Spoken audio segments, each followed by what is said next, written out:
Konnichiwa, yokoso. Kyo wa Babymetal to you bando ni suite ohanashi shimasu.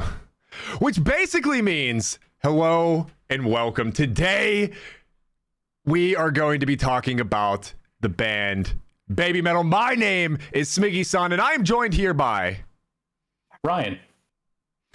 Well, Ryan-sama, today, like I said, we are gathered to talk about the band Babymetal. Now, who are Babymetal? Well, there's a lot to talk about with this band. It is a band that I don't want to say recently found, but probably within the last 2 years, maybe something like that.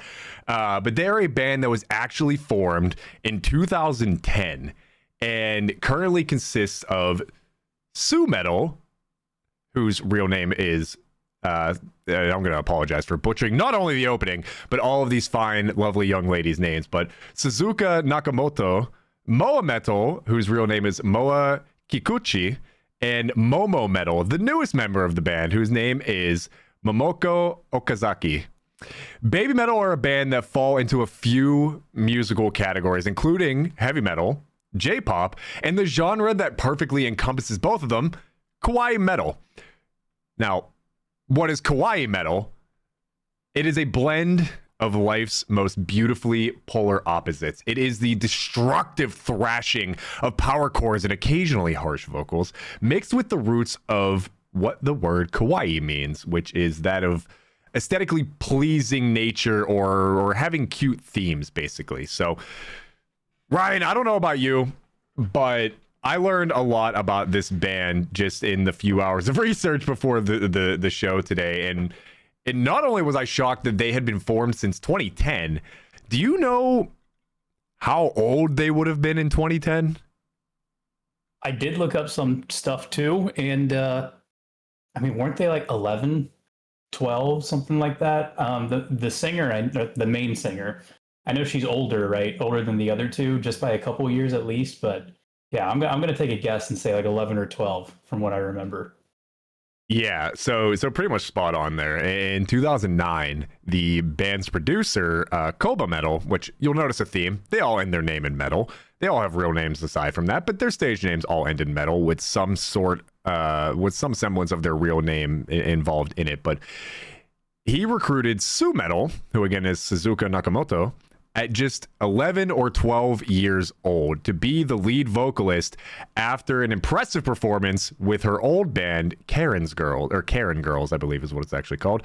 And then after that, Moa Metal and former member Yuri Metal were later recruited as they seemed to fit the same aesthetic and quote unquote unique styling that Sue Metal brought.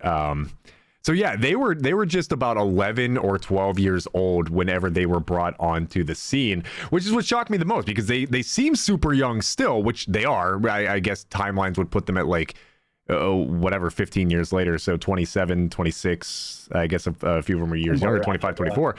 Yeah, so that is... how do you think two questions to start before we actually get into the band? Because one, how do you think you handle the fame and the spotlight at that age? And how do you think you handle what seemingly is I don't want to say a change in genre, but a slight tweak in aesthetic that you just kind of have to have from the time that you're 11 to the time that you're 27? So we talk about bands with longevity all the time, but usually they stay within one genre, within one theme, or, like certain aesthetic to them. And they start when they're 25 or 30, not when they're 11 or 12. I know. I don't really know how you're supposed to handle fame at that age. We've seen for like child actors and stuff like that. It doesn't always go well. Unfortunately, I'd say maybe more times than not. Being famous that young isn't great. You're taking a big risk there, hoping like everything's going to turn out well. I don't know what the music industry's like in Japan, but that's got to be tough. And like you said, they are now in their mid 20s, maybe, I don't think late 20s yet, but they've been around for so long and doing this for so long. Some people are just starting out, or they're musicians that haven't even started yet or haven't made it big by the time they're in their mid 20s. And right. Yeah, these three have been doing it for so long. I don't really know. And it's funny to me looking at how things change because I I started listening to them a few years ago. Their probably most popular song is called "Give Me Chocolate," and that Yep. I can't even remember why I looked it up. I think they did a song at the AP Awards with Judas Priest or something. They were getting a lot of flack because they were opening for metal bands in the States, and there are a lot of people like, "Oh, this isn't real metal," blah blah blah. Like they were getting a bunch of press for that, and a lot of musicians sticking up for them. I think Rob Zombie was one of the people who were like, "Look, these three girls are more metal than like half of you will ever hope to be, so Yep. leave them alone." So I think that's what made me look them up. I didn't really listen to their songs in that controversy, if that's what you want to call it, or I shouldn't even say controversy when they were being given a hard time, kind of in the United States. Yeah. It was a few years later. It's probably 2, 3 years ago for me. I looked them up for some reason. Like I said, it's escaping me why, but "Give Me Chocolate" was what I heard. I thought it was really good, so I listened to some of their other singles. Never really a full album. They have one like "Doki Doki Morning," which is good, but they had their thing in the beginning where I'm just gonna call it a gimmick. It's like, oh, look at these cute little like 11, 12-year-old kids, but oh, haha, there's a metal band behind them, and oh, this is funny. It's a strange blend. This is great. You kind of wonder, are they going to be able to keep up with their success when they are older and that gimmick kind of wears off? They can. This album was, I'm just gonna come out and say it now, was incredible. They don't need like a gimmick or anything anymore. They're talented, and the band behind them is talented, and the people that they worked with on this album in particular are incredible as well. So yeah. Let me get real close for this. Let me put you guys inside the anatomy of Smicky when I tell you this. The microphone is inside of my mouth right now, so all of you can enjoy that. When I tell you that you nailed the idea of what this band is, not only were they so young when they did this, and that gimmick that you said that they had was basically, oh, look at these cutesy, like we said, kawaii, all of that. And, it's a metal band. Who'd have guessed? That was the point. That was the point. So the band's name, well, obviously it has a play on words in a million different ways, right? Like they were essentially infants in the scene whenever they created the band, but the meaning that the band itself puts behind the name is the word baby is used as a genesis, because as we referenced at the beginning, they are of the genre known as kawaii metal, which didn't really exist before Babymetal. So the idea of Babymetal is the genesis of a new genre of metal, that of course being kawaii metal. And at the time that the band was formed, not a single one of them, not a damn one of them was familiar with anything to do with metal music. Not even a little bit. They were artists already, and they understood music. It's not like they were just picked off the street because they were cute Japanese girls or whatever happens to go on over there. They understood music, but none of them were familiar with metal. And they were basically immediately tasked with creating themselves as this heavy metal spin-off to what a lack of a better way of putting it, like you think of like things that have like their parent company or whatever. They essentially had like a parent band, so they were actually a spin-off of a band called Sakura Gakuin. Again, if I butchered it, Mabi. But basically that band was more of a traditional J-pop, that bubblegum upbeat bullshit that we would probably hate, that a bunch of other people I'm sure would love. No hate, just not for me. But they were essentially supposed to be that idea while being a metal band. So the gimmick that you're talking about is exactly what they were going for. And songs like Doki Doki, I keep want to say Doki Doki Literature Club, which if anybody's played that game, much different theme than what this band brings. There's no creepy stalking high schoolers in this one. But in the Gimme Chocolate, dude, that game is love it. Love that it reads the files on your computer. Anyway, but like the songs like that and Gimme Chocolate and all that, those were by design. They were supposed to be super positive in lyrics, and their first album was exactly that. They were super young. They wanted positivity and gimmicky and a lot of songs that were basically about like life in high school and the extracurriculars that come along with it. And they even thought after their first album, not enough. We need more sunshine and rainbows coming out the ass of the fucking leprechaun. Like they really wanted to go for it. So their second album was even more uplifting and more positive in tone, which then begs, how do we get to the point now where you are 15 years in as a band roughly, and that any gimmick, especially one that's so uber positive in a scene of heavy metal that I don't want to say is necessarily angry or anti-positive, for lack of a better way of explaining it, but that's not typically the themes that you see in metal, right? So Yeah, for sure. so going into this album, it made me wonder, is this going to be, because the same thing that you said, I listened to a lot of their singles, just random things off random albums here and there, and it's all really good. And to be fair, American brain here, you can't understand the fucking lyrics more often than not, so it doesn't really matter what they're saying. But as I researched it more, that gimmick is not falling apart, but they're broadening their horizons. They're bringing me the horizons, literally and figuratively, with this album, where whenever you start to look into the lyrics of this album, they definitely become a bit more traditional, right? So I guess, how did we get here, right? Do you know any bit? So you actually, okay, something you mentioned was the, not necessarily controversies, but the issues they were having with American fans, right? Where other bands had to come and back them up, this, that, the other. So part of that came to be because they were doing so much work with these bigger bands like Metallica, Slayer, Anthrax, Avenged Sevenfold, Megadeth, all of that, right? So you would have to assume, I guess my first question here is, how the hell do you come into the scene with these hyper positive lyrics and you're essentially a J-pop band, but metal? How do you catch the attention of bands like Metallica, or some of the ones you've mentioned, Slayer, Anthrax, all that? How do you think they even got into that kind of notoriety in the first place? So, and this is just, I honestly don't know. Did they make songs with those bands, or are you talking like toured with them when they came to the US?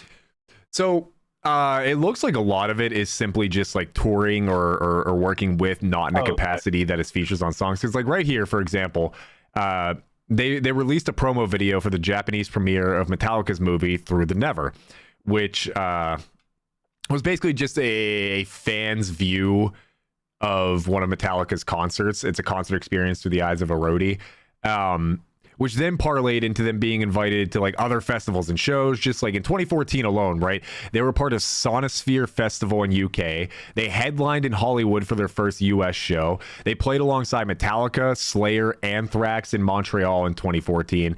And at the end of 2014 at Summer Sonic, in Japan, they played with Avenged Sevenfold and Megadeth. So how the fuck?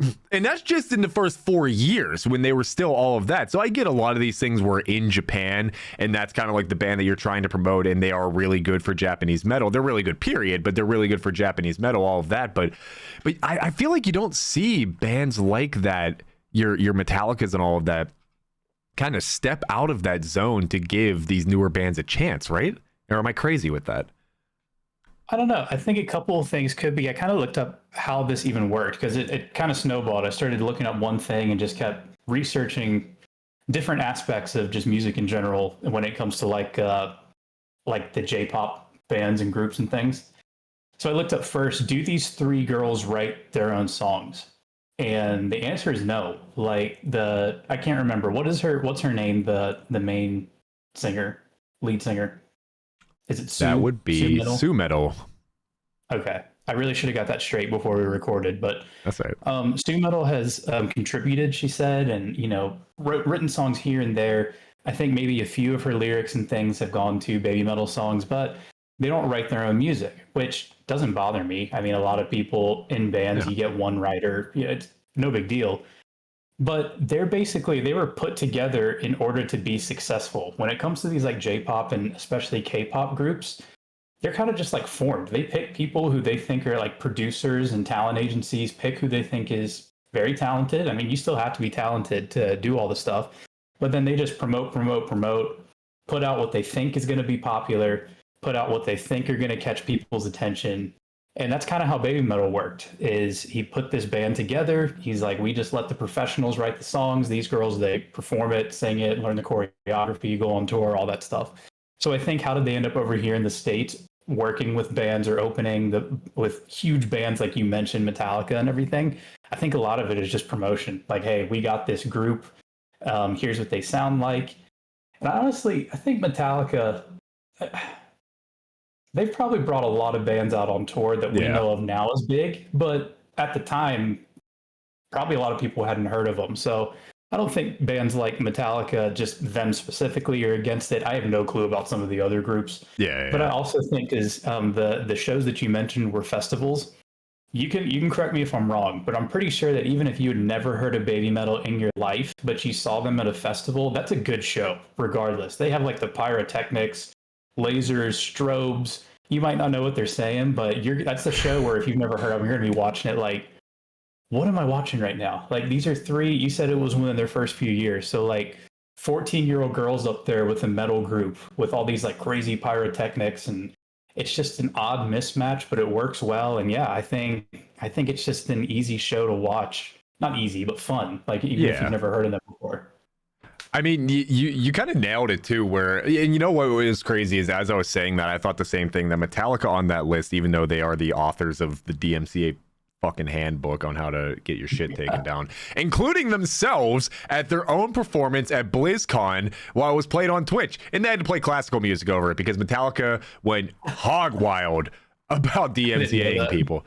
Oh yeah, that was just a couple years ago. That was really funny. I love Metallica. They kind of deserve that one, but they do put on a lot of bands, so that is fair. But to the 2 points about like essentially being an industry plant, right? Like, they're by design, they were meant to succeed, right? Like, all these people were handpicked, not, yes, for the purpose of creating music, but creating a very specific music for a very specific audience, and just basically forced down your throat that way to succeed in a very niche market. But it just so happened that they blew up well beyond that market, and whether it was because they were able to get their hands in the cookie jar with so many of these bands, or what I think I am learning is, over the last 15 years, whenever you're designed that way to be one specific straight and narrow idea, I think, whether it is again by design of their business or them growing as a band, or again just 15 years in the scene, I think they're like shattering the mold that they made for themselves. Because even like you said, a very similar band, Bandsmade, which when we did go to Sonic Temple, had no idea who they were, and they were just playing at a festival and were electric. My God, they might have been the best show at that festival that we saw, and we didn't even know who they were. So a very similar upbringing. But I think, as I continue to read about this band, you know, the super positive, upbeat things, or it's a great message to have, of course. Like, there's not enough of that in the world, let alone in heavy metal. But you had to wonder, how long was that going to stick, again, in a scene that is traditionally hardcore, the more raw side of your emotions, whether it's anger or things like that. Not even anger, but, you know, those more aggressive sides of emotion. And I think this album, as I continue to look up the lyrics, because again, American brain, a lot of people speak English because that's the only language we know. We speak English because it's also the only language we know. And I'm not going to change that, for better or worse. So I looked up a lot of what Google Translate had to tell me were the lyrics to these songs. So some of it might be wrong, but a lot of it dove into that darker side of things, and still in their own unique, playful way. But basically what I'm trying to say is, thankfully they decided that they were going to continue to grow as a band because a few more of their accolades. I mean, they're riding their peak right now as we speak. Like they were the first band, the first Japanese headliner to sell out the O2 Arena in England, which for anybody who doesn't know, that is like their Madison Square Garden, right? Like that is the place to be. And of course, the album that we're actually going to now talk about today is their fourth studio album, affectionately named Metal Fourth, which is again it's just the first release by an all Japanese band to reach the top 10 in the Billboard 200. So I'm glad you brought that up about the lyrics and the content changing in this one, because remember that when we talk about the critical reception. So when we talk about what the reviewers thought about this album, just keep that in your back pocket for later on about the lyrical content changing. But didn't mean to interrupt you there. No. That was, I mean, I had no clue that they were the first band to do that. That's insane. I mean, I can see why though. Yeah. So you ready to dive into this? Yeah, let's get right into the nitty gritty. I know we did eventually, we'll get to this one in a little bit, but I know we both like ranked all of the songs in order that we like. I'm sure subject to change one or two, but we ranked them all. But I want what your one or two top favorites are first. Okay, so I do have my list. Let's go through this. Do you want number one already? Should we say number one? I'll give you number two. Yeah. So then when we go through our list, number one will be kind of a surprise because I'm going to try to keep that until the end. I don't know how exactly you pronounce it, but Con or Con, however you want to pronounce it, them and Bloodywood, that was my number two. And I'll get into why in a second. But what's your number two? So my number two, and I actually have something written down about Con for you. Let's see, what is my number two? My number two is From Me to You featuring Poppy, who is not so slowly becoming my new Emily Armstrong, my new leather mommy, my new all rock mommy. That girl can sing, she can scream, she can oh my god. We're gonna do Poppy's newest album at some point here. She is so insanely talented. But back to yours with Con with Bloodywood. So I was looking up any song that wasn't titled in English. I tried to figure out what the hell it meant. And Con is just it's not necessarily words. It's just what I got is it's similar to the sound a fox makes. And the reason behind that is they mention, we do know what a fox does. Rat-ta-ta-ta-ta featuring the Electric Callboys. But that almost fits too. They should do some sort of remix of that song with that group, with that theme. Anyway, I was reading some interviews and stuff, and at one point, I think in 2020 maybe, they came out with basically like their 10th anniversary album. And they released like a bunch of cryptic messages that were potentially about like a hiatus or hinting at like the band potentially retiring or something like that. And part of the messaging was that like the fox god is like the only one who knows, like the only one that can see. And the idea of that is that the fox god, or like a Shinto deity by the name of Inari, again if I butchered it, is kind of like a cultural reference to them.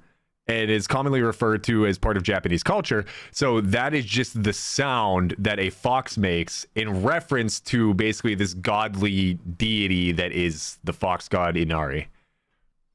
Interesting. See, I had no clue. I was waiting to see if they like said it in the song so I could know how to pronounce it. And I don't think they do. But this one was really, really good. Bloodywood is one of my favorites. I remember hearing them on, I had like a trial for Sirius XM. I think it was on Liquid Metal or something like that. I saw their name pop up and I thought it said Bollywood. And I'm like, oh, yeah. It looks like it says Bollywood, but it's Bloodywood. And all of a sudden I started hearing like Indian instruments. And I'm like, hold on a second. Is this like an Indian metal group? So I heard the song Machi Basad, went home and looked them up. It's just been from there. They're one of my favorites. They did a song. They came out with an album earlier this year. And they actually had Babymetal featured on one of their songs on their album called Bay Call. And it's interesting because that song sounds more like Babymetal, like more of their style mixed in with Bloodywood, to where Con sounds more like Bloodywood with a little bit of Babymetal sprinkled in. It's like they're more heavily influenced Huh. on Babymetal's album, and then vice versa for theirs. But yeah, I just like it. I like it. Sounds like she does almost like an Indian style singing the way that they do in the beginning. I think the verse that I think his name's Raul for some reason. The verse that he has in it, Bloodywood's guitars that they have, I love it all. So yeah, that's number 2 for me. It used to be number 1, but something else overtook it. You probably know what it is because we've talked about it a couple times. We've talked in private about this album a couple times before this. So you might guess what my new number 1 is, but yeah, this used to be 1, moved down to number 2. But man, I love it. It's so good. So I am actually shocked because I thought this would be your number 1. I think I do have a guess of what your 1 is, but I'm curious to see. But I thought this would be if a white boy can cook a little curry real quick though in the name of Bloodywood. Yeah. I also thought I'm sure I could look at my list here. They're somewhere in the middle for me, but on the upper half of it because that song. But it's so good. But it's so curious that you mentioned that they were on one of Bloodywood's songs, and it almost feels like on each other's songs they allowed the featuring band to kind of take over. Because I think that's a massive theme with this album as a whole, and part of what makes it so successful. Because for anybody listening, this album is 10 songs, 35 minutes and 31 seconds long. A lot of the albums we've been covering lately actually have been relatively short. I wonder if that's just like a trend that we're going to continue to see. Not that that's good or bad or anywhere indifferent with things being on Spotify rather than having to buy 8-track players now for our grandfathers that really enjoyed the System of a Down episode. But the 7 out of the 10 songs have features on this. It's from masterminds from all across the genre. But not only is it all across the genre, it's all across the world. Now, I say that, and I'm going to name probably like only 3 or 4 different places here. But I think that is what played a massive role in the success of this. So they again, 7 of the 10 songs have features from masterminds of the genre from across the globe, including Poppy, Polyphia, and Tom Morello, all of who are which from the USA.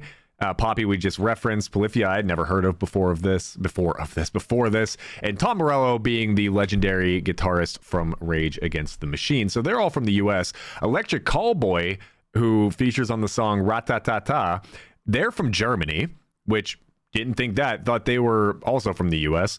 Slaughter to Prevail is from Russia, Bloodywood is from India, and Spirit Box is from Canada, which is essentially, for all intents and purposes, an extension of the US, or the US is an extension of Canada, however you want to phrase it. But there's enough different DNAs in that melting pot. And I feel like every single time they bring a different band onto a song, they do exactly what you just said, where they kind of let that band or that artist's style take over a little bit. They do. And it's like, instead of saying, most of the time it will be like, oh, Con featuring so-and-so from Bloodywood. No, it's Bloodywood. You know, song 3 featuring Alec Terrible from Slaughter to Prevail. No, it's the whole band. It's all of Spirit Box. It's Polyphia. And it kind of feels like you said, they invited these artists in and we're kind of like, do your thing. Like, we'll work together, but you take the lead here. You know, bring as much of your influence as you want. Beat it up. Man, I think it works so well. Yeah. So a lot of what I like, again, about this album, and to be fair, it is the first album that I've really looked up lyrics to, so a white boy can speak a little kawaii here, to use the same joke twice. But the album takes a small step away from the traditional stylings of kawaii metal, which is known for the lightheartedness, the positive meaning in lyrics and whatnot.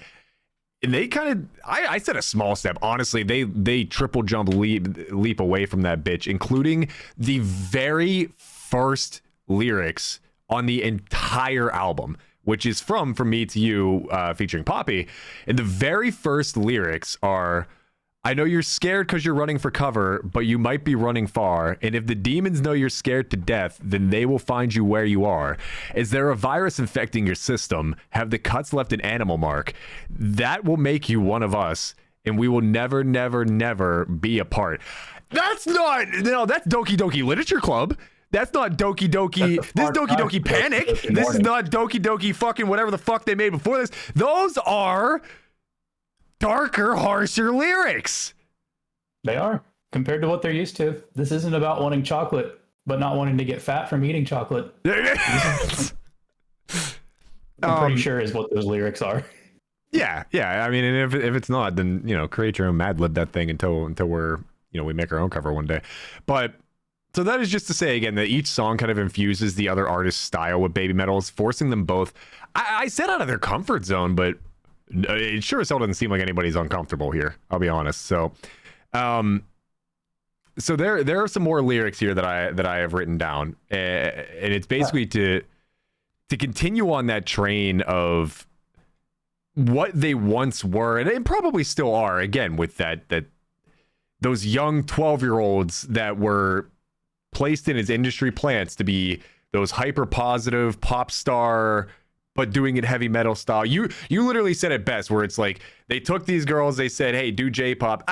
There's metal in the background. Gotcha. That is basically what this entire band feels like at their genesis.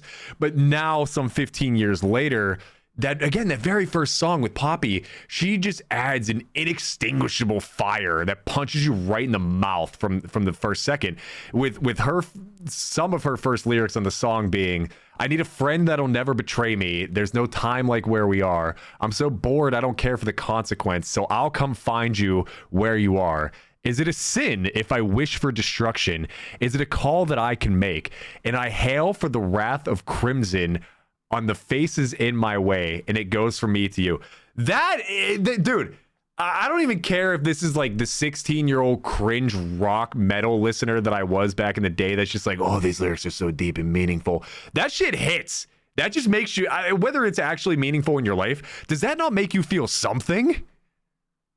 Yeah, I agree. It's really, really good. And something else to point out, do you know who one of the writers was on this song as well? I'm going to go with James Hetfield. No. One of the writers, I was going to say, it is a good guess, but one of the writers was Jordan Fish, former member of Bring Me the Horizon. Okay. So I don't know if maybe he influenced those lyrics at all or not. I don't know if it was Poppy. I don't know who it was, but yeah, it could be. I don't know if if we never really talked about Bring Me the Horizon. I don't know if you're a fan or not, but if so, that could be why some of these lyrics hit a little bit different, maybe while they're a little darker than Babymetal used to be, but I thought that was interesting. And this is not the first time that he's worked with Babymetal either. So yeah, maybe Jordan Fish has got some, maybe he needs to come in more and do a little bit more writing. Mind me just fixing my camera. Still not working. But anyway, it's I think you're right. It's definitely, because it seems like they're not a band, like you said, that really writes any of their own music, which is fine. That's like a lot of bands these days, to be honest. But what I do like is that there is definitely still some sort of influence on how angry I'm getting that my fucking camera won't refocus on me. But besides that, there is definitely some influence that the band themselves and their traditional writing style still has. Because if you think of bands like, let's just go with the big ones again, since we've mentioned them 100 times, your Metallicas, your Slaughtered to Prevail, your Bring Me the Horizons, all of those bands, right, where when they write heavy lyrics, it is like frown on face, like blood dripping from eyeballs kind of thing, right? Whereas with Babymetal, it feels more like smile in your face, that pretty but deadly feel to it. It still has that small sense of innocence to it, just listening to their voices and how they present themselves. But it is certainly a wild change from what they used to be known for, rather. Yeah, the music might be heavy, but like you said, still hearing it come from them, it just feels weird. It feels more intense, I guess. And I think, let me know what you think here, but I think the song that maybe encompasses that best is Kawaii, which, I mean, kind of makes sense, right? It's like the idea of what they as a band are, but I think it mixes the origins of being that cutesy sunshine and rainbows with the thought of like maturing into a more confident, bold approach with an increasingly sinister meaning, honestly. So what are your thoughts on that song specifically? It used to be honestly my least favorite. And that's not even that it's bad. I want to state that I don't think there's a bad song on here. So when I say least favorite, I'm still talking like 7.5 out of 10. And the only reason for that is because you have For Me to You. You have the really hyped and fun song Ratatata. Song 3 was Slaughtered to Prevail, Bloody Wood, and then it dips down into this like just like slower beat, them saying Watashi Kawaii, which I'm pretty sure is I'm cute over and over. Yeah. It was just I was like, I don't know. This kind of it's like a little bit of a damper where it's located.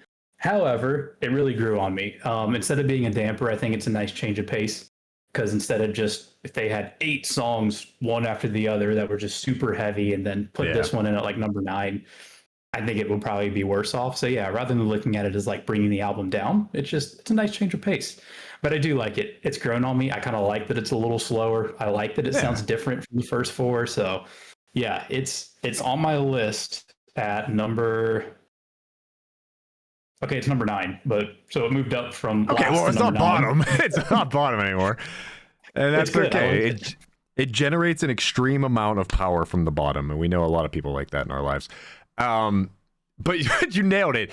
So I'm just gonna break the ice. This is my number 1, and it was when the album first came out.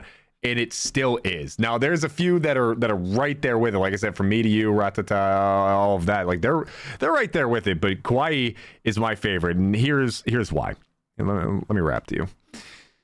Like you said, Watashi Kawaii does just mean I'm cute. That is what it means. Later in the song, and I'm pretty sure this part got translated from Japanese, so there may or may not be a mistake in here. The lyrics are. And this is where I got the idea of like there's still that cutesy smile on your face while stick the knife in your back kind of band, where it says, with a pink blade I slash the fake, behind a smile I aim the stake, ribbon sways breaking the dark, with a sweet trap I make my mark, choker tight, fires light, with a delicate gaze I break the night, hiding the fight with a stuffed toy, biting the pain, the sweet ploy. I'm pretty sure that was all in Japanese originally, so you may not pick up on that at first. But yeah, fuck what you heard. It's what you're hearing, because that is not kawaii. I had no idea. No right. Clue. I'm not exactly well versed on my Japanese, so yeah, I just kind of listened to it as here's how the vocals sound against the instruments, not really like, oh, here's what the lyrics sound like. So, and for audio listeners, my head is thrown back in amazement because to everything that you said was a switch up with this song is still true, because let's be real, if you're part of the American audience, again, me and you, I didn't know those lyrics until I looked them up. I listened to that song probably 200 times without knowing what the fuck it meant, and thought the same thing that you did, where it's like, okay, we're back to this. Again, it's still more confident and bold because it does have that more hip hop style approach with the way that the beat and the melody goes. But then you get into the lyrics backed by those heavy chords, and it's like, oh, so this clearly was meant to be the break from the sheer shredding of your Slaughtered to Prevails and your Bloody Woods and all of that. But this still fits the theme of the album, which is, hey, we're cute, but we'll fuck your day up. And I didn't realize that. Okay. What do I have above it? I might be switching it. I don't know. I don't know. We'll see. So okay, so let's get to that then, because let's start from the bottom of your list, because I already gave my number 1. So let's start at the bottom of your list and let's work our way up. Okay, so I'll give my 10, and then I can either go through the whole list or we can go back and forth, up to you. But my number 10 is Metally, the one featuring Tom Morello. Yeah, you a bitch for that, but go ahead, tell me why. I just think out of all the other songs on here, it's the weakest. And again, it's like a 7.5. It's still really good. I don't really skip it when I listen to the album. Out of all of them, I like it the least. I think Tom Morello's guitar parts in it are really cool. I guess maybe I was just hoping for a little bit more funkiness that he would bring, like his uniqueness. But yeah, I still enjoy it. I still think it's really good. But yeah, it's last. So What's we'll your just 10? keep running up your list, and I'll just tell you where those songs fall on mine on the way through. Because again, I already gave my 1A and my 2. Okay, that works. So Metali was my number 4. Um, Wow. I think a lot of what you said How is come very you liked true. it so much? I I think it's just very catchy. Like even the initial what kind of instrument? What is the instrument I'm looking for here? Besides the obvious answer being guitar, but it's just It's a Japanese instrument, but I can't remember what it's called. right. It kind of has like that half guitar, half banjo sound to it, for lack of a better way of explaining it. Like, That caught me immediately. I do think it's a little bit more of a song that you don't skip rather than a song that you put on to the way you put it. But I think it's just so catchy. I don't need to understand the lyrics of this one. It flows super nice. Again, whatever the fuck that instrument is, it scratches the right part of my back that I can't reach. And then about halfway through the song, where you think it's either slowing down or maybe ending, where the one of them just says Metali twice, and then Tom Morello just goes for it. That is the Tom Morello that I would have liked to see more of in this. But I think they gave him that chance to shine in the second half of the song. It did, And while I agree, I think I would have definitely liked to see more of his specific brand, because let's be real, Rage Against the Machine, great band, obviously iconic in a lot of their own ways. Name a guy in that band that isn't Tom Morello. And if you can, I can't. So just saying that, like, that's what you come. The singer.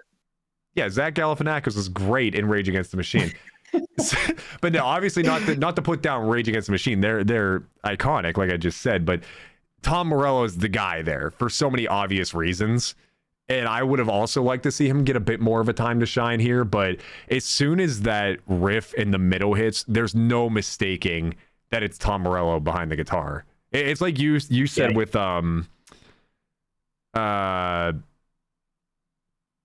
god, what is it?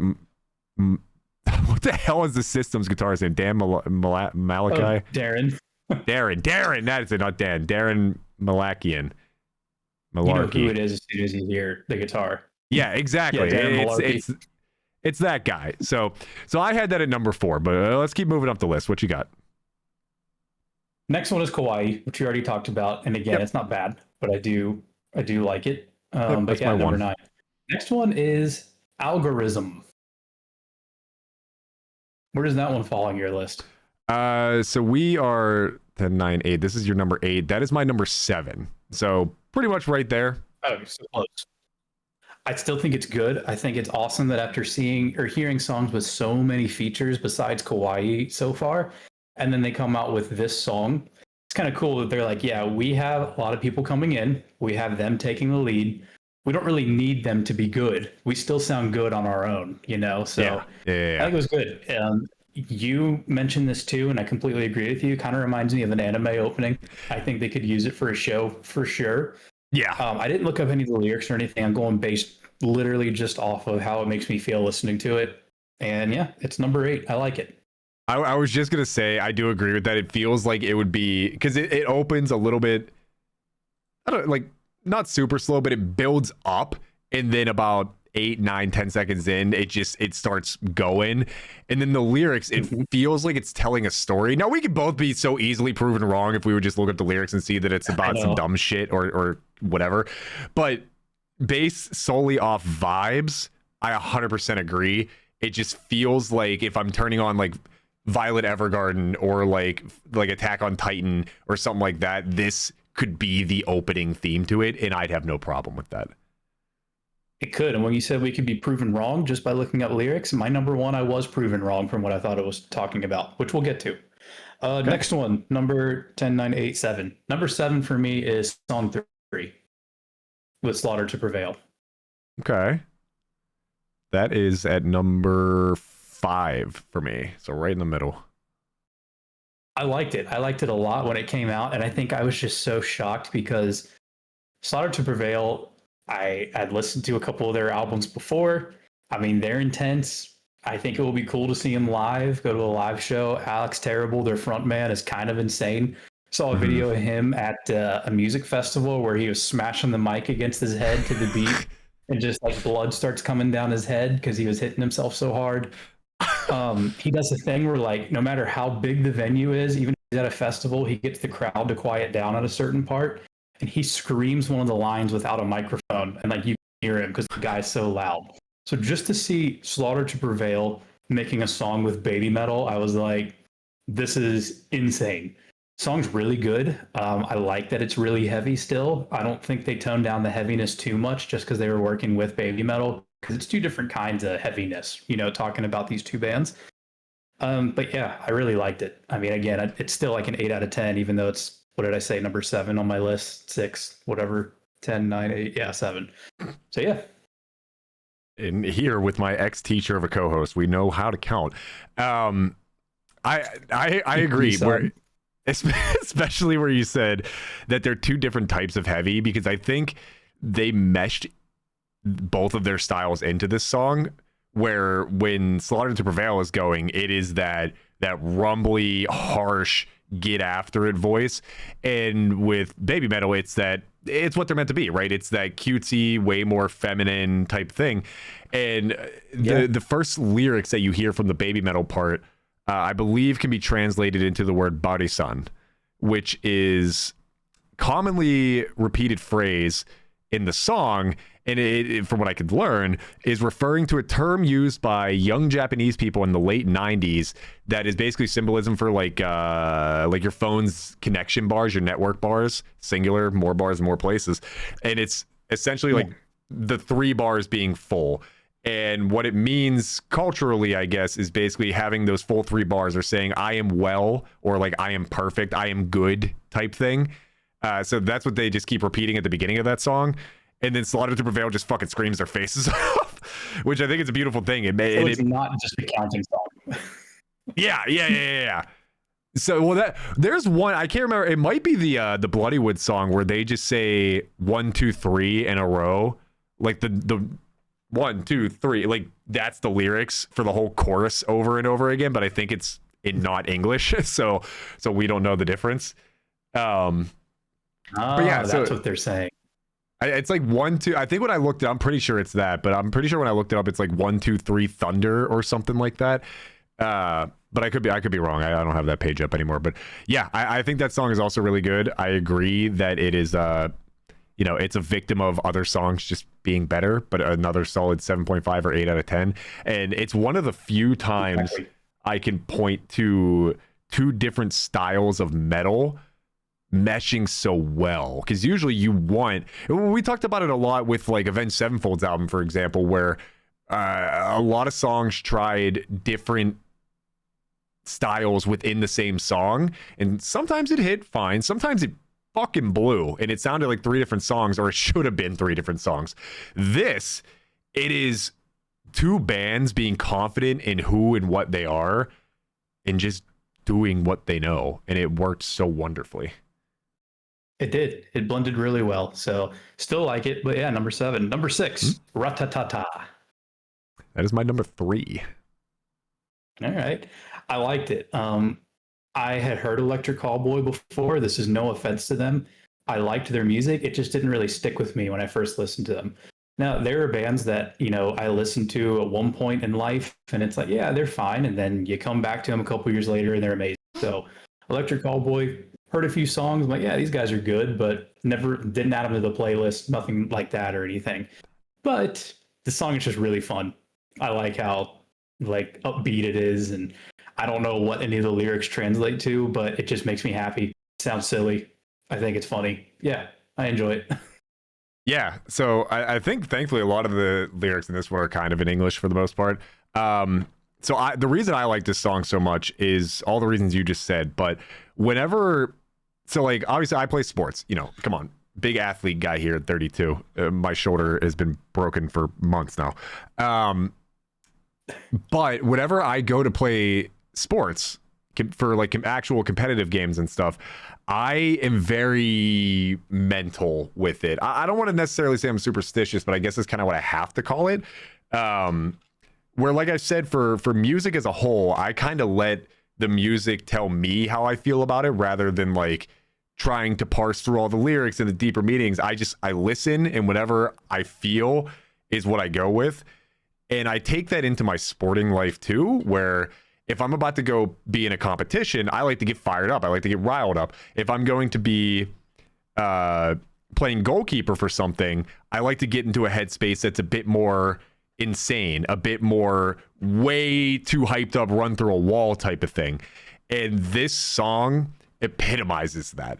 Like it right off the beat, it's getting you bouncing a little bit with the electronics in the background, and then the first few lyrics you could just feel it's like fucking EDM, man. You could feel it building and building and building until they want to get to the actual drop, and then it's just right in your fucking it's just right in your fucking face, and it's like, oh my god, I want to run through a fucking wall. Like I said, it is just so exciting. I don't think anything about the song itself, the lyrics, all of that are overly impressive to me, but I think the vibe that the song brings is more than enough for me. It just gets you jumping from nut to butt, from front to back. Yeah. And I like at the in between the screams, the ooh, ooh. Yeah. I like it. But how you said some of these lyrics are in English and everything. You've known me for a while. I also don't understand English lyrics very well. How many times were we streaming or playing games together and a song gets brought up and I say the complete wrong words? I can't understand English lyrics either. Just I don't know, something's wrong with my ears.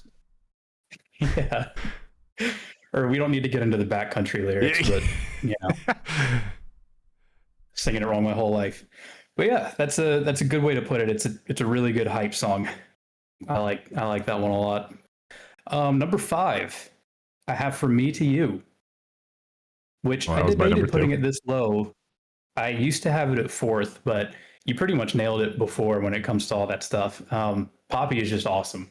I didn't know who she was until she was featured on a song with Knocked Loose, which is like a hardcore band. And I was like, okay, let's give this a shot. And yeah, just started listening to her from there. And her new album is really good as well. I know you said we're definitely doing an episode on that at some point. But yeah, I think it was the first new song from Babymetal I heard too. And they first started dropping songs from this album before the album actually came out. I don't know if it was the first one, but it was the first one that I heard. It was one of, yeah. Got me hyped for the rest of the album. Yeah. The next one.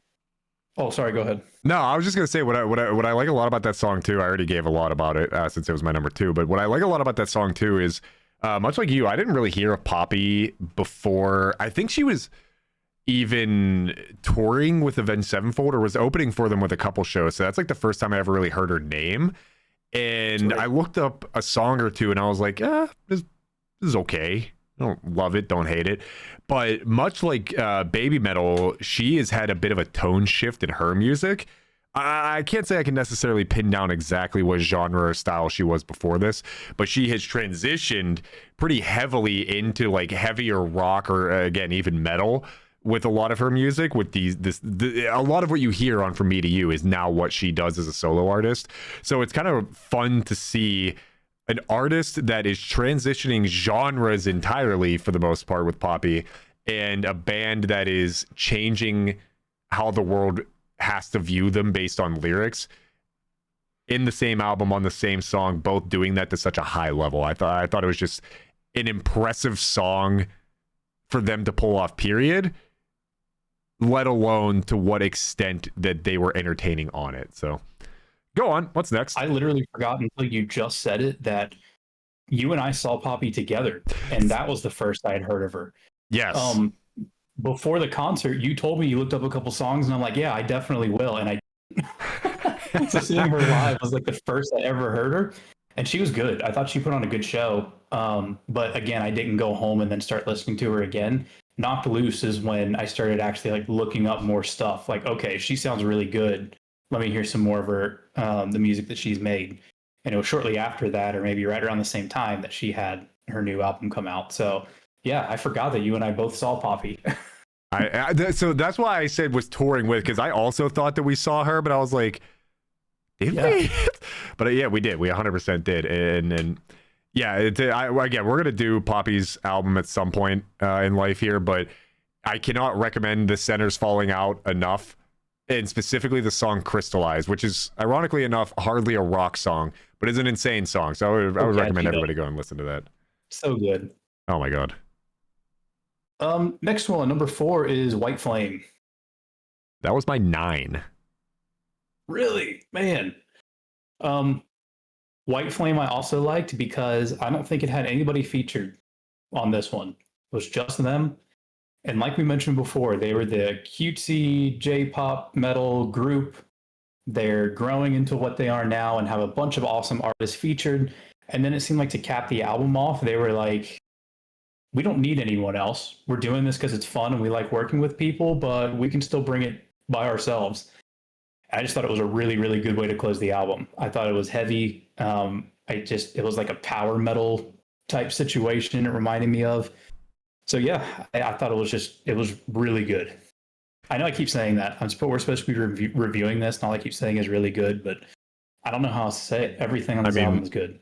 We're like the person that doesn't know how to stop saying whenever they're like trying to think of their next words. I almost just did it there.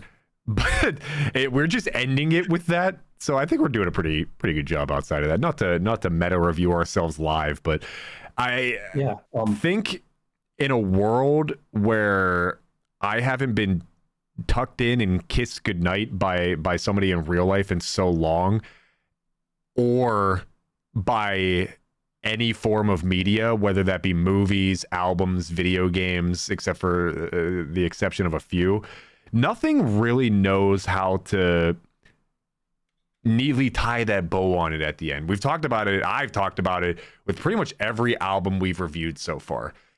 Even if the ending songs are good, there's one of two ways that albums seem to want to go about it. They either, one, just make it another song that could fit anywhere on the album. It could be dead in the center. You would expect it to be there, whatever. Or they're trying to change it up so drastically where they're trying to make it like a happy ending to a storybook. It's a fucking metal album. It's rock and roll, baby. You know what? I just said, I don't want to be tucked in and kissed goodnight. I want to be fucked through the bed frame. I want to break that thing. We got to go to IKEA the next day, start a fight trying to build a new one. I want to be unable to walk the next day for how good the ending of this was. This is hands down of any media lately. Music, video games, movies, books. I don't give a shit. I don't read. This is the best ending to something I have heard or seen in so unfathomably long, Ryan. It just, the song, it has an upbeat tone. If what's on algorithm, that wasn't me trying to pronounce it, that was me actually like losing my motor functions for a second. But if algorithm is the song that could be the anime opening, White Flame could be the song that closes an anime. Or like the epic battle scene, in my opinion. Yes, it's super upbeat while still having a hint of happiness to it, but a real sense of like accomplishment in a weird way. It encompasses everything. It's like they took the whole body of work, knew how hard they fucking nailed it. They nailed the coffin shut and they said, "Good night, sweet prince. This is how we end you." And we kicked the door back the fuck open the same way we came in. Dude, it was such a beautifully perfect ending, all the way down to the very ending of the song itself, which is like, again, just the climactic ending to the final battle of an anime, or again the ending credits to that last episode or something. It knew what its purpose was and it fulfilled it 10 out of 10. So two things. One, how you said it's got like a happiness to it, but a heaviness, this and that. I'm not saying it's the same, but if I had to compare it with something, I saw the band Dragon Force a year ago or so. Yeah. The Fire and Flames and all that stuff. Yep. Their kind of music where it's heavy, but it's upbeat and it's fun. It's what it reminded me of, just like a power metal type situation. Two, you nailed it when it came to the closing of an album or any media. I'm curious why you put it at number 9. after saying all that about it. That was maybe the biggest rave review I could have given any of these songs, right? I know, it's 9 on your list. That is curious to me because I'm looking at all these again, and I could be persuaded to. It's twofold, right? Because I'm looking at these in Kawaii. Just I don't know what it is. Whether at somewhere in my notes here I wrote that it's not even remotely a direct comparison, but it makes me feel the same way about rock that the Jay-Z Linkin Park mashup did, where you're just so bluntly mixing two different genres, and it just works. It just works. And I think that's why Kawaii does it for me, because I'm much more of a metalhead than I am in any realm of hip hop, rap, R&B, any of that. But I enjoy both of them still. And so to see them just pushed together so harmoniously was such a beautiful thing for me. From me to you, I don't know, man. Poppy does it for me. Babymetal does it for me. I like Babymetal as a band more than I like Poppy as an artist, but Poppy's vocals, I'm a sucker for the harsh female vocals. I don't know what it is, man. I'll wear my heart on my sleeve on that one. I think it could definitely go above a few of these though, but it's also the same idea as what we've been saying with the whole album. Is it's number 9, but it's still an 8 out of 10. It's still a 7.5 at worst out of 10. And I think as much as I'm acknowledging that it is a beautiful ending to an album, I think if I were to put myself in a place where this was found in the middle of the album, it would still be that 8 out of 10. But I think knowing that it's the way they close the album makes it that much more of a grand experience for me. Do you think it'd also be you have an appreciation for it, but it's definitely not one that you're going to continually turn on like you would other songs? Because like there are certain movies. I thought The Irishman was really good. I know there's dividing opinions on that. The movie's like 3 hours and 20 minutes. I'm not turning on The Irishman all the time, even though I really liked it. I'm going to pick other movies over that. So yeah. Am I wrong here? Am I off base? Like you still appreciate and love the song the way they closed it, but there are just other ones that you'd rather listen to on a daily basis? No, I think you got it spot on there. You threw the dart, hit the bullseye, where I think it's kind of what I was trying to convey and somewhat failed to do so, is like it's just an amazing song, and I think it is I think a lot of the heavy lifting is because I have such an issue with the way that media tries to close its stories out. Like again, to go back to the idea of pretty much every album we've talked about, I don't think I've really had a good thing to say about the last song in terms of being the album closer. I think a lot of albums that we've listened to have had good songs as the last song. I don't think any of them were rightfully the final piece of the puzzle for them. So I think a lot of the heavy lifting is because I can appreciate that this song ends the album in such a beautiful fashion.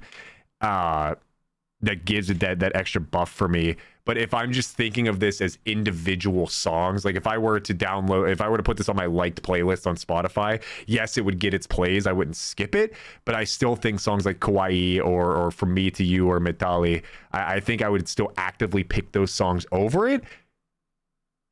But it's still a really good song, made even better by serving the purpose that it did in a world where the conclusion is just been horrid lately in media. No, that makes sense. Number 3, My Queen. That is my number 10. 10. Oh man. I just think it's great. It's no secret for you anyway, maybe to people who are listening to this podcast. I love Spirit Box. Found out about them during COVID. So their first album wasn't even out yet. And I've just been listening to them since then. I think Spirit Box is awesome. Courtney, their singer, is great. I think their guitarist name is Mike something. I can't remember, but he's an incredible guitarist. Just all of them are so talented. I love their music. And this is actually one that grew on me because I wasn't a big fan. I think it's because I love Spirit Box so much. I was a little underwhelmed when I first heard it, but on repeat listens to the album, it just kept climbing and climbing on the list. I love the catchy riff, and I think they're like pick sweeps, the thing that Gojira does as well. It's just so good. I like that. Or if you haven't seen it before, I would recommend watching the music video.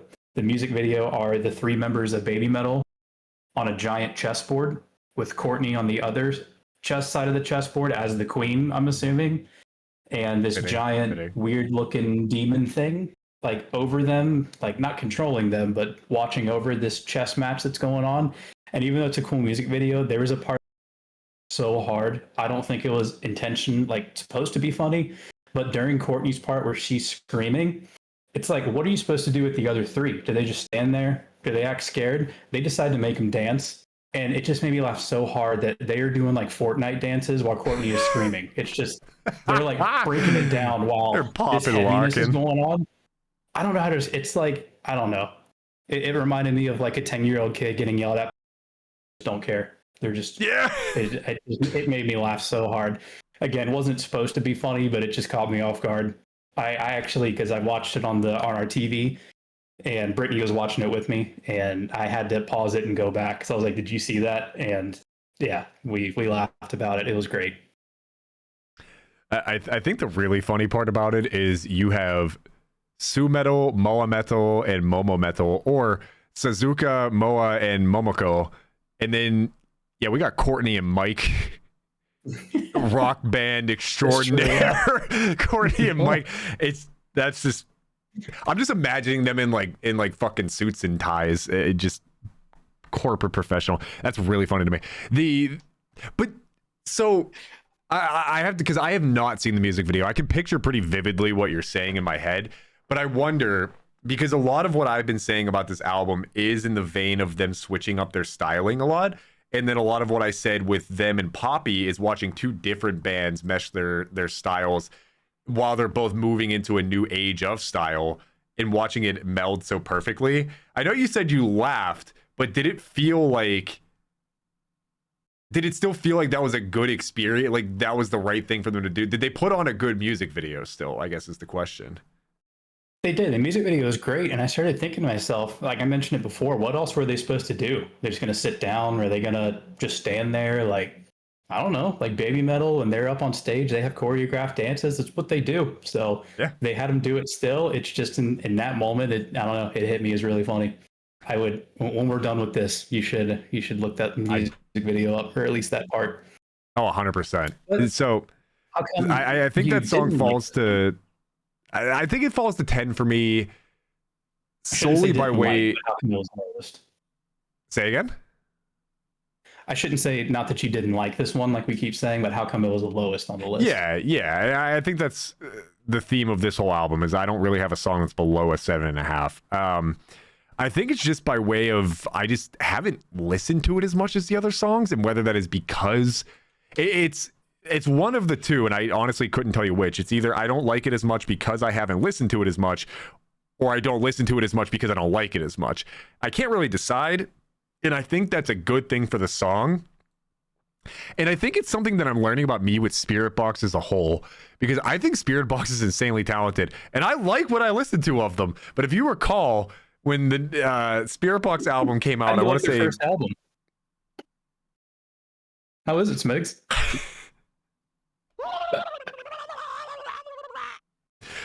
So that's pretty much my take, because for whatever reason, when I turn on something Spirit Box related, I like it a lot, and then I just like turn it off halfway through, or like turn the album off to switch to something different, and then I never go back to it. Right, I don't know why. I don't know what's wrong with it. I don't know what the disease other than neurodivergence is in my brain that won't allow me to lock in for a Spirit Box album, because every time I listen to them, it's not like I even think, oh, they're good, but I wouldn't like actively seek them out. I would so like there's just something in my brain that every time Spirit Box comes on, I put the lock and key on the box and I just stop listening to it. So I don't know if there's some sort of curse on me that I just can't listen to Spirit Box as much as I would want to, because I think the song is really good. And actually, one of the things I mentioned to you before we started recording is this is one of the songs that like I just haven't listened to that much, and it came on as I was just replaying, and I was like, oh, this song actually kind of goes. It just kind of goes. So I think if I had to put a label on it, just free thinking, it's probably the same theme as the rest of the songs here, where it's really good, But man, what a champagne problem to have is I just liked so many other songs on the album so much more. Like I cannot tell you how many times I've listened to Kawaii. I cannot tell you how many times I've listened to From Me to You. I cannot tell you the amount of times I have listened to Ratatata. It is just those three songs and then Metallia after that. Those three songs, this album's been out for a month and a half or something like that, a little over a month. I've listened to those three songs minimum 100 times each, minimum 100 times each, and it probably well eclipses that. So yeah, good song, just not as good as other. No, that's fair. Do you think that one of these songs are going to end up on your Spotify Wrapped, like top 5 most played of the year? Kawaii might be one. It might be number 1. Kawaii, I think. Yeah, just curious. So it's interesting because, like I told you before, I tend to listen to like my liked playlist on Spotify just because it has everything I've ever liked. A lot of times I'll throw it on shuffle, get a good mix of whatever, but a lot of times I'll also just let it rip from top to bottom. So it's just whatever songs I've recently downloaded or we're gonna play a lot. And I downloaded From Me to You and Ratatata when they were still just singles. So those two are right after each other, but probably 20 songs down my playlist from where Kawaii and Metallia are. So it'll be an interesting recency bias thing. We'll see, because they both have had their time in the light, but I could easily see Kawaii easily in the top 5, if not the number 1 song that I have listened to this year. Yeah, this is the first year where I don't know what's going to be in my top 5. I would be shocked if one of these songs from this album wasn't in there. Number 2, we already talked about Con. Did you have anything else about that one? Because I said all I needed to. All I've learned is that Bloodywood, I got to listen to more of them. I like the way they sound. So good. We can do their album too at some point. Absolutely. That leaves number 1, Sunset Kiss. That was my number 8. Okay. This song, it's another one that every single time I listen to it, it's just really great. Polyphia, I know you said you never heard of them before. They are incredibly good at their instruments. Just every person in that band, the instrument that they play, they are like a master at it. So I love the instrumentals in it and the way that it sounds. The guitar solo and everything reminds me of like Cliffs of Dover, kind of dreamy-esque guitar. I think that her singing voice is so different. Instead of kind of like more high pitched like we're used to, it's more mellow. Yeah. It's in a lower tone. Like she just sounds so good on it as well. And it makes me feel happy, which, you know, and I've told you before, my work schedule was insane. So after a stressful day at work, listening to this song in the car, it just made me feel good. I thought it was a happy song. This is the only song that I looked up what the was. The song is actually really depressing. It sounds like it's about either loving someone at some point, and whether it's through a breakup or a family member that you've lost, possibly losing love at some point. And that kind of bummed me out a little bit, knowing the actual meaning of the lyrics, because again, the way the music and her voice and everything sounded, it made me feel happy. And then looking up the lyrics, it's the opposite. It's kind of a sad song from the translation that I looked up. We talked about it a little bit before we started recording. I guess it's hard sometimes to directly translate something from Japanese into English. You know, there kind of needs to be interpretation and room for you to interpret what the artist might be saying. And yeah, the website that I looked at anyway, I can't remember which website it was, but it was not happy lyrics that they were describing. Even with that, though, it still stays number 1. It's so unique compared to the other ones. Again, I love the instrumentals and the way her voice sounds. And even though the lyrics are depressing, it does make me feel happy. Yeah, I share a lot of the same thoughts on the song. It's almost another one that you can kind of see, not the whole song as much as, what the hell the other one that we said was the anime opening was, but the opening kind of has that same, yeah. The opening kind of has that same feel to it, where it's like, it's that upbeat, it feels like it could be an anime opening, that softer, more melodic voice going into it. I think it's a lot of the songs on the second half of the album, specifically this Algorithm and White Flame, the ending, are gearing more towards that upbeat, happy, climactic ending feel. And I think this song is no different in terms of, like you said, what it makes you feel when you don't understand it. As you were giving your speech, I did go and get these lyrics translated. Now, again, these may be very rough. This song is, yeah, you were right.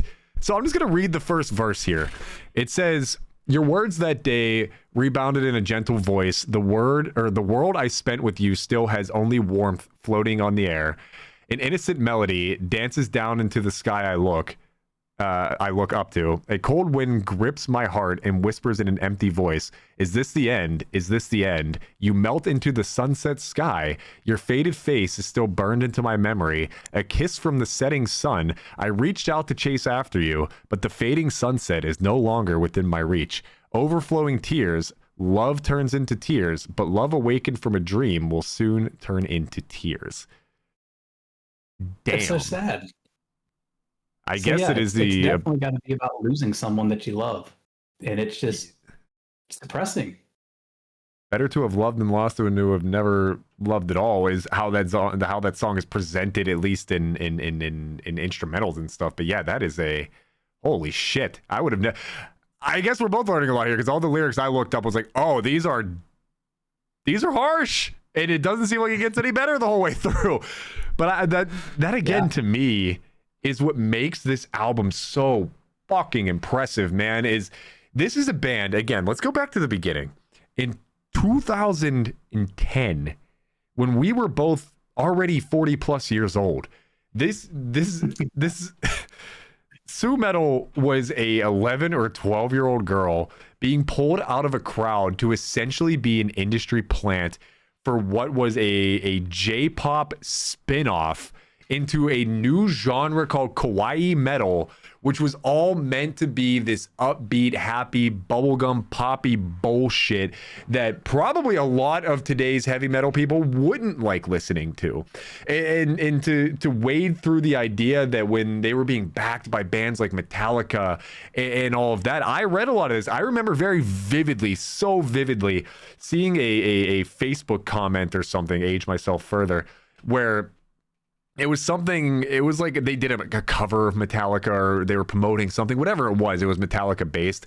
And somebody put like, at Metallica, so sorry, this is what's invading the metal scene. This isn't what rock and roll is, blah, blah, blah, blah, blah, blah, blah, blah. And somebody from Metallica, likely a social media manager, not anybody of actual note, not that not all jobs are important, but it wasn't like Lars or James was saying this, but somebody from the Metallica camp basically said, what you said in response was like, hey, these are more metal than a lot of the people doing it right now. Rock knows, it was essentially something like, rock knows no distinct sound. They belong here just as much as anybody else. Leave them the fuck alone. And to see them go from their origins of what wasn't really even metal at all, other than instrumentally, to now diving into their own unique blend of what made them so popular in the first place, while now getting into the more traditional stylings with heavier lyrics. Bands like Bloodywood just shredding and screaming poppy the same thing, I think is what makes this album so unfathomably exceptional for me, is because they took so many risks, but so many calculated risks, with the amount of features they had, the amount of different styles of features they had, stepping out of their own comfort zones with lyrics, and just, damn, they knocked it out of the park, man. So if I were to give my rating on this album, 9.5 out of 10. It's damn close to perfect as I can give it without it being, literally the greatest album of all time. But this, of all the albums that we've done so far, of all the albums that I've listened to recently, and realistically of most metal albums I've listened to, period, as a full body of work, this is album of the year for me right now. It'll be very hard to top it. And I think, very rashly saying this, if without thinking too heavily, if I had to look at every metal album I've ever listened to as a whole body of work, not just the one or two best songs on it, as a whole body of work, for me, this belongs in the top 10, if not the top 5. Yeah, I agree with what you said. I really don't care if they don't write their own songs and the band behind them does it or whatever. it doesn't matter to me that 7 out of the 10 songs on here have other artists featured. Whatever. That doesn't. There were complaints that I saw about this album, stuff like that. That doesn't bother me. I agree with you. This album for me is a 9 out of 10. It's great start to finish. There is no filler songs on here. There's no weird interludes that are unnecessary. It is just beginning to end. The whole thing is great, and I love it. I love that even though it is a metal album and they have pretty much every song is just a straight up like metal song, it's diverse enough that it all sounds different. I could be wrong, but the only way that they can follow this up is Metal Fifth, whatever they want to call their next one. When that comes out, is if they do like another international thing. I think that would be great. They could get like Ginger, who's from the Ukraine. They could do like the Who, who's like, I think they're Mongolian or something like that. They could just keep going through like the world list and getting more people featured. I would love that if they did that. But as I said before, even on their songs on here where they didn't have any artists featured, those songs are still great. Still love them. So yeah, this is a 9 out of 10 for me. Do you want to hear how it did commercially? Of course. You're gonna watch me throw a tirade fit for a child who didn't get the candy they wanted if this is anything other than exceptional reviews. So Metacritic, I'm gonna say them every time because they pretty much rate every album we've done. It seems like 78 out of 100. Blabbermouth gave it an 8 out of 10. DIY gave it 4 out of 5 stars. Kerrang 4 out of 5. Metal Hammer 4 out of 5. Paste, which I've never heard of, 8.5 out of 10. The two lowest are NME, which I think we looked at them one other time. I can't even remember who they are. Gave it a 3 out of 5 stars. And Sputnik Music gave it a 3.2 out of 5. But I want to talk about that 3.2 out of 5 because I said when you said they changed up their sound, their lyrical content, I said keep that in your back pocket for later. This says Sputnik. This is on their Wikipedia where it shows all of how they were rated. Sputnik Music assigned it a rating of 3.2 out of 5 and said that the album doesn't feel like a new release, and more importantly, it doesn't sound like a Babymetal album. So it sounds like people who have been a fan since the start and loved that cutesy whatever kind of thing we were talking about before, they didn't like that the sound changed.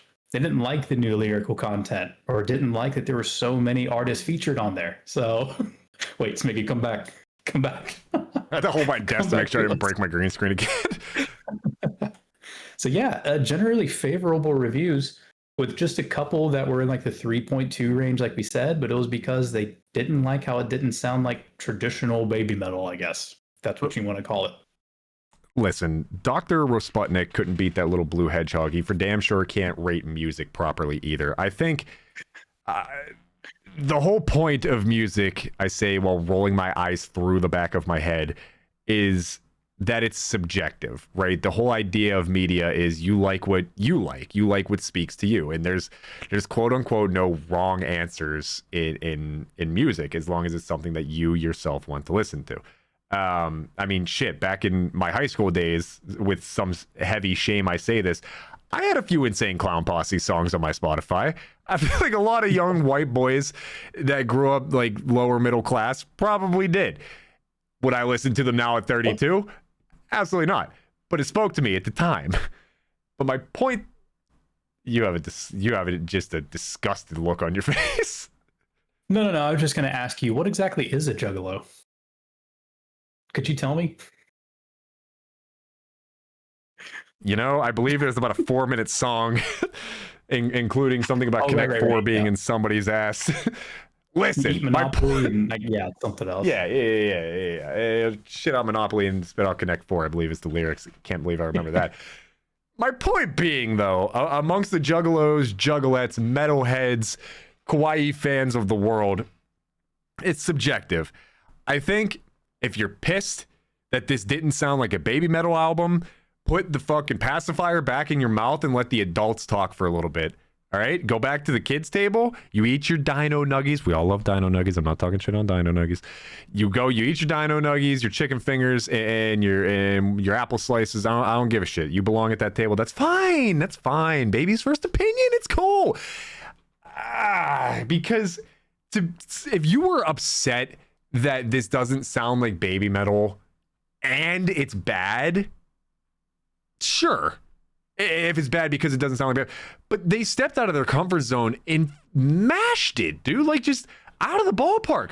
So I think if that review would say something like, it doesn't sound enough like Babymetal, and I think blah blah blah, and the instruments could have been better because of this, and the vocals could have been better, whatever, then sure, I'll give you some merit. But if you're solely upset that it didn't sound like Babymetal, go fuck yourself. You can't. It's been 15 years that this band has been a thing. And not only has it been 15 years, something that I said at the beginning was some bands don't form until they're 30 years old, 25 years old, 40 years old, whatever it is, right? They started when they were 12 as a industry planted J-pop metal band.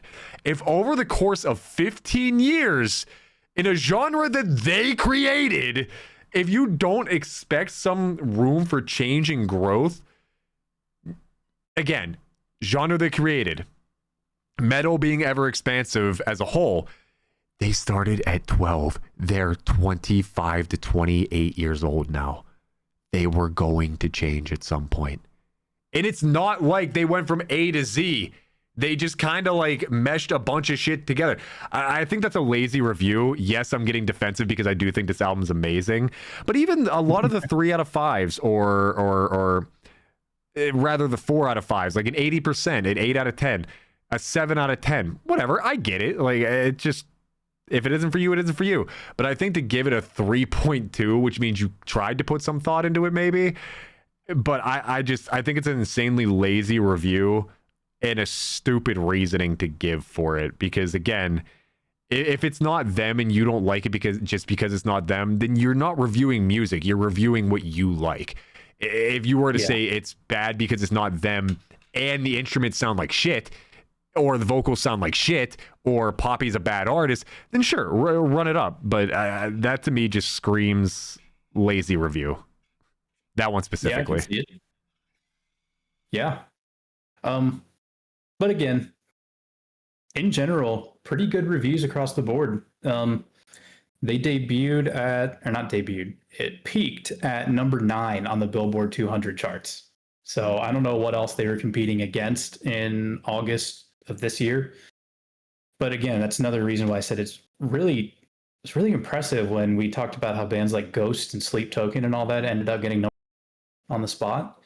This is a good album with a lot of different people featured on it, and they get a lot of listens and stuff on Spotify and YouTube and everything else, and they were at number 9. So, which again, it's not too shabby. It's still really good. Just impressive when those bands do, crack the top 3 or top 5. So, but yeah, and just one more thing to add to that too is like when you think of like the layers of friction that they kind of have to go through too. Like obviously this will be more popular in Japan because they're a Japanese band, so that helps a lot as opposed to trying to get the Japanese on board with an American band. But by way that media seems to be judged and reviewed these days, it's very English speaking based.